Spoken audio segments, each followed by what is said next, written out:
கோடிசனம் இருந்தாலும் உம்மை விட அழக இன்னும் கண்டுபிடிக்கலையே.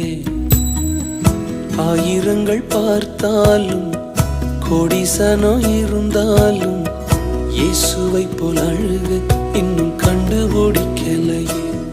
நான் உங்களை மறந்த போதும் நீங்க என்ன மறக்கவில்லை. நான் கீழே விழுந்தும் நீங்க என்ன விட்டு கொடுக்கலையே.